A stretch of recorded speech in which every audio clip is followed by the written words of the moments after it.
اللهم صل على محمد وعلى ال محمد كما صليت على ابراهيم وعلى ال ابراهيم انك حميد مجيد. سبحانك لا علم لنا الا ما علمتنا انك انت العليم الحكيم. یہ محاضرہ امام مالک رحمہ اللہ کے مشہور قول کی تحقیق کے متعلق ہے. آپ نے اکثر ترجمہ کے دوران اساتذہ یا دیگر حضرات سے سنا ہوگا کہ استوا کا لفظ جب آ جاتا ہے تو یہ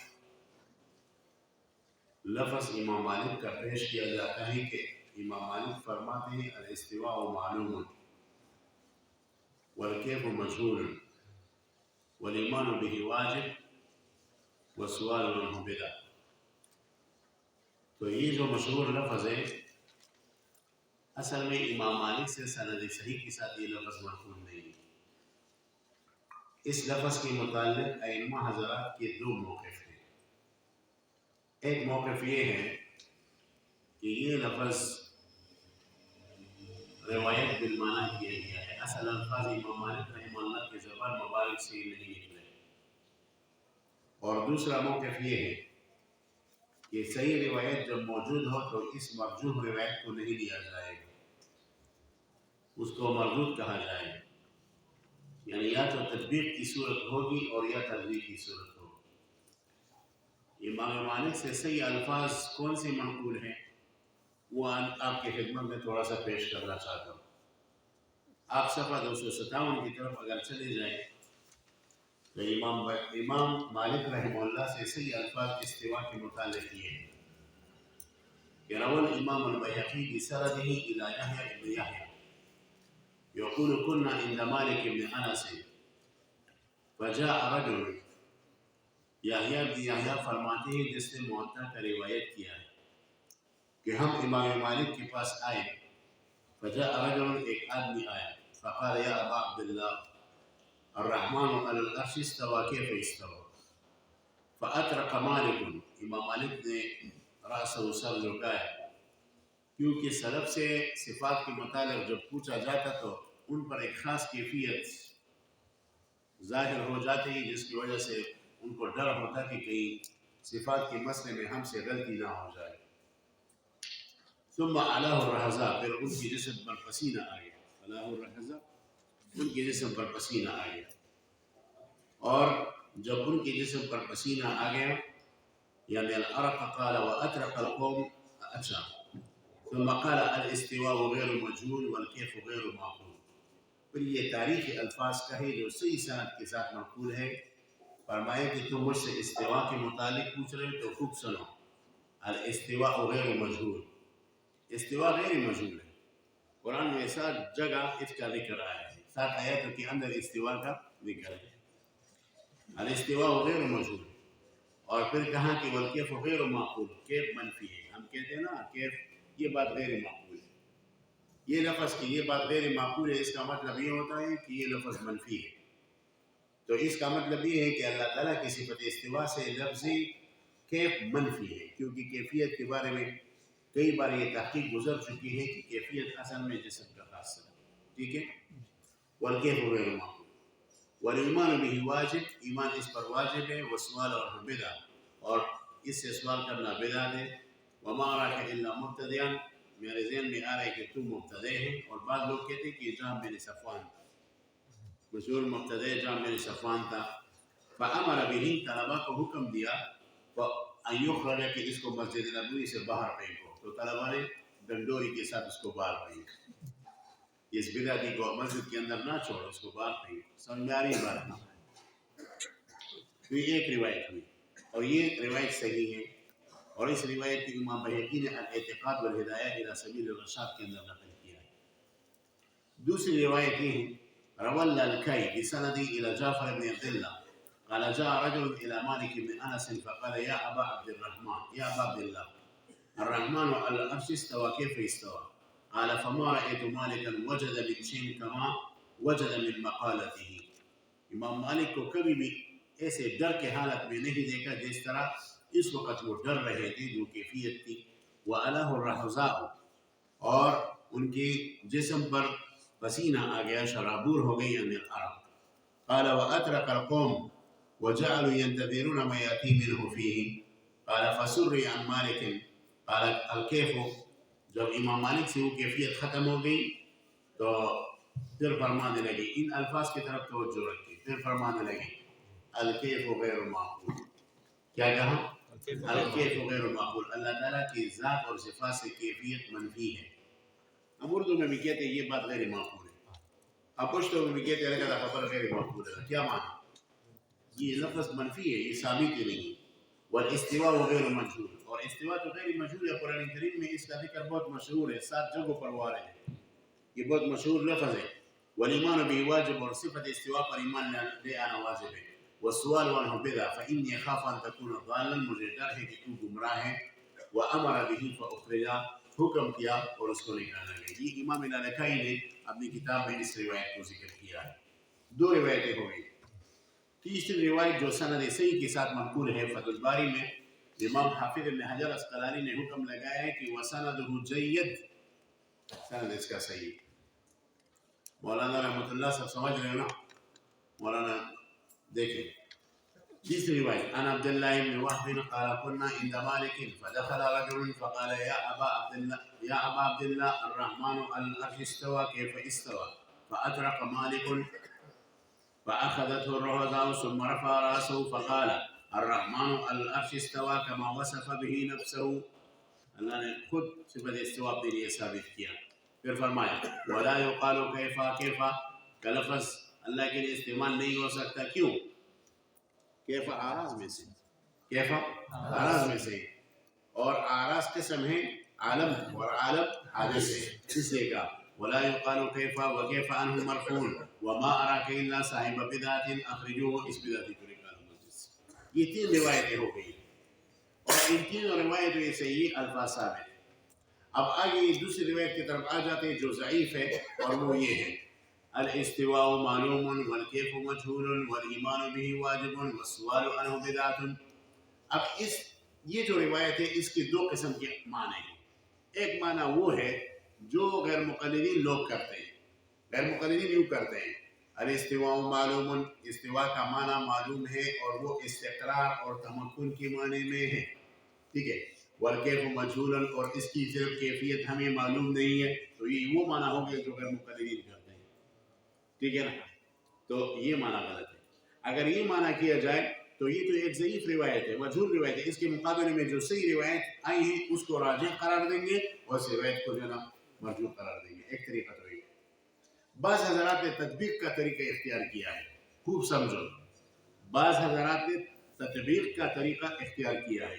وہ کہتے ہیں الاستواء معلوم، اس کا مطلب ہے معلوم ذکرہ فی القرآن. معلوم کا کیا معنی ہے؟ معلوم ذکرہ فی القرآن، کیونکہ ورد هذه الکلمہ فی 7 مواضع، 7 جگہوں میں قرآن کے اندر یہ لفظ مذکور ہے. تو الاستواء غیر موجود جو صحیح روایت میں آیا ہے، والاستواء معلوم، ان دونوں کا معنی ایک ہو گیا. معلوم ذکرہ فی القرآن، ٹھیک ہے. مولانا رشید صاحب سمجھ گئے نا. والکیف مجہول، والکیف مجہول کی ہم 2 تفسیریں کرتے ہیں. والکیف مجہول کا ایک تفسیر تو یہ ہے کہ والکیف منفی ہو. والکیف مجہول کا کیا معنی ہے؟ منفی. اس کا مطلب یوں سمجھیے کہ ہم کہتے ہیں زید امر سے مجہول ہے، زید کا نسب امر سے مجہول ہے. اس کا کیا معنی ہے؟ زید کا نسب امر سے منفی ہے تو مجہول بمعنی منفی کی استعمال ہوتا ہے. تو یہاں بھی والکیف مجہول بمعنی منفی کی استعمال ہوا. سمجھ آ رہی بات؟ ایک توجہ ہو گئی. دوسری یہ کہ کیف مجہول کو اپنے معنی میں رکھو. مجہول کا معنی ہے کہ نفس الامر میں اس کا ایک معنی ہے لیکن ہمارے اوپر مجہول ہے، ٹھیک ہے، اپنے معنی میں رکھو. لیکن کیف بمعنی حقیقت ہے، کیف بمعنی حقیقت ہے. اور اس کا مطلب یہ ہے الاستواء معلوم الذکر فی القرآن، استواء کا ذکر قرآن کے اندر 7 جگہوں میں آیا ہے. والکیف مجہول، لیکن استواء کی حقیقت مجہول ہے. استواء کی حقیقت ہے لیکن مجہول ہے. اور کیف کو بمعنی حقیقت کی لینا، کیفیت کو بمعنی حقیقت کی لینا کلام عرب کے کلام میں مذکور ہے. ایک شاعر کہتا ہے کیفیت المرء لیس المرء یدرکها فکیف یدرک کنہ الخالق الازلی. انسان اپنی حقیقت کو نہیں جانتا تو اللہ کی حقیقت کو کس طرح جانے گا. یہاں کیفیت بمعنی حقیقت ہے. تو والکیف مجہول کا معنی کیا ہوگا کہ اللہ تعالیٰ کی صفت استوا کی حقیقی معنی مجہول ہے، وہ مجھے معلوم نہیں ہے، اسی میں تفویض کرتا ہوں. تو یہ تطبیق کا طریقہ ہو گیا، ٹھیک ہے نا.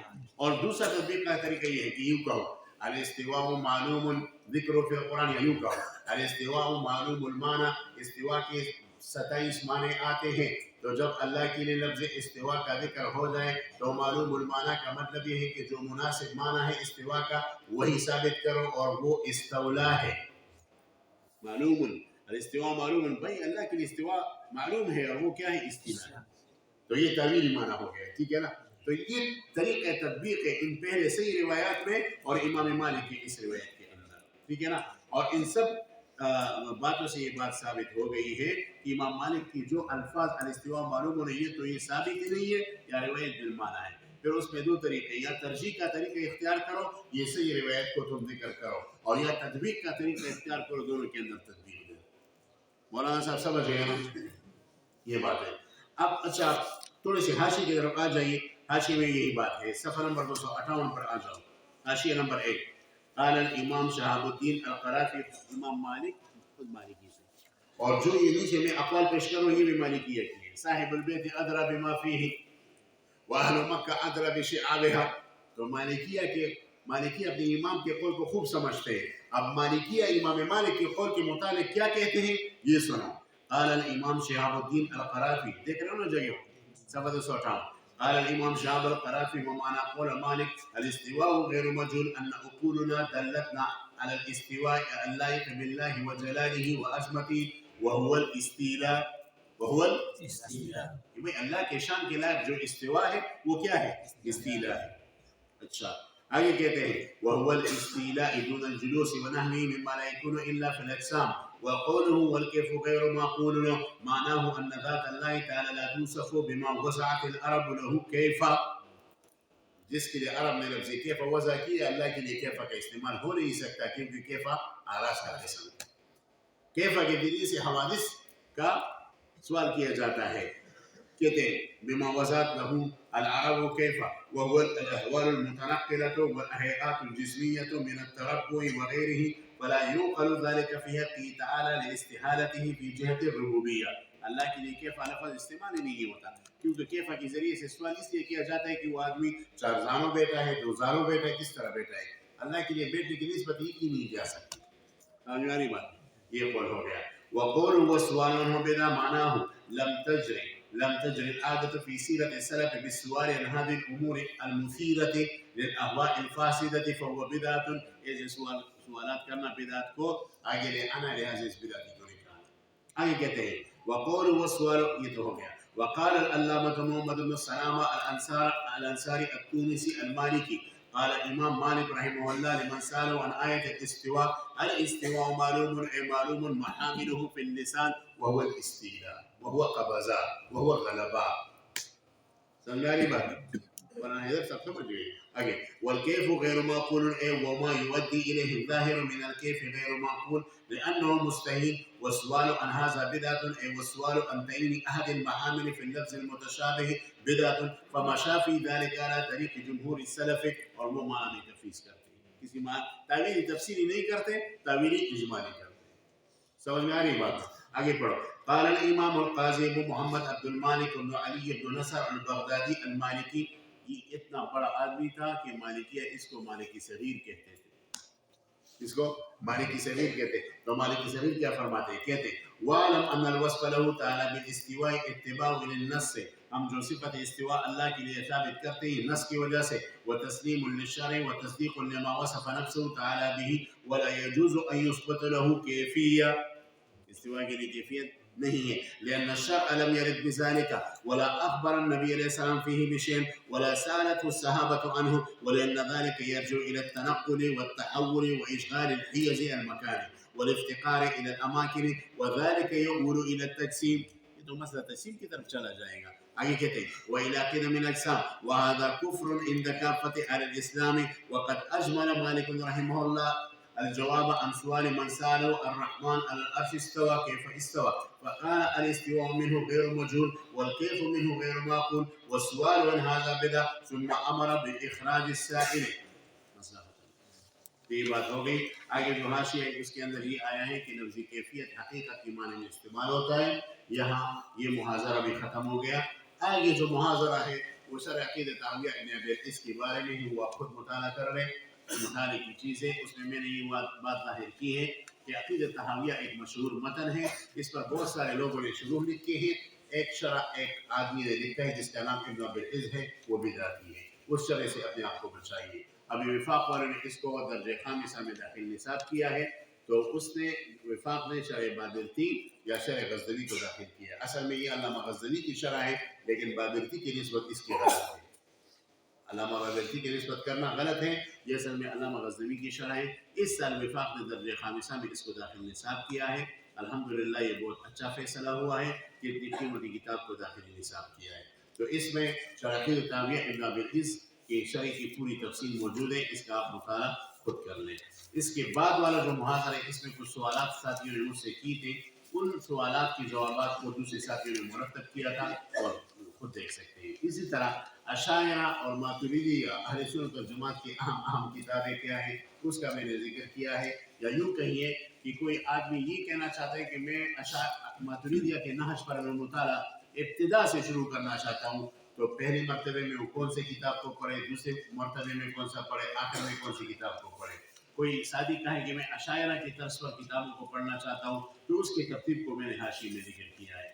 باقی بعض کتابیں کتب اشاعرہ اور کتب ماتریدیہ کا میں نے یہاں تذکرہ تفصیل سے کیا ہے. اور آخر میں جو ہے نا ایک عربی مقالہ ہے، اس کو آپ دیکھ سکتے ہیں. اصل میں جو عربی مقالہ تھا، ہمارے استاد محترم ہے حضرت مفتی رضا اللہ حسن احمد برکاتہ، جو افریقہ کے مفتی اعظم ہیں، انہوں نے عقیدۃ طحاویہ کی ایک شرح لکھی. پھر انہوں نے حکم مجھے دیا کہ اس کے اوپر ایک مقدمہ بھی لکھو. تو اس کا میں نے عربی میں مقدمہ لکھا اور وہ مقدمہ بہت اچھے الفاظ میں آ گیا. تو اس کا ایک اقتباس آخر میں دیا گیا ہے. تو یہ عربی مقالہ آپ خود دیکھ سکتے ہیں اور اس سے استفادہ کر سکتے ہیں. اسی کے ساتھ یہ محاضرہ آپ نے مصنف سے پڑھ لیا. وآخر دعوانا ان الحمدللہ.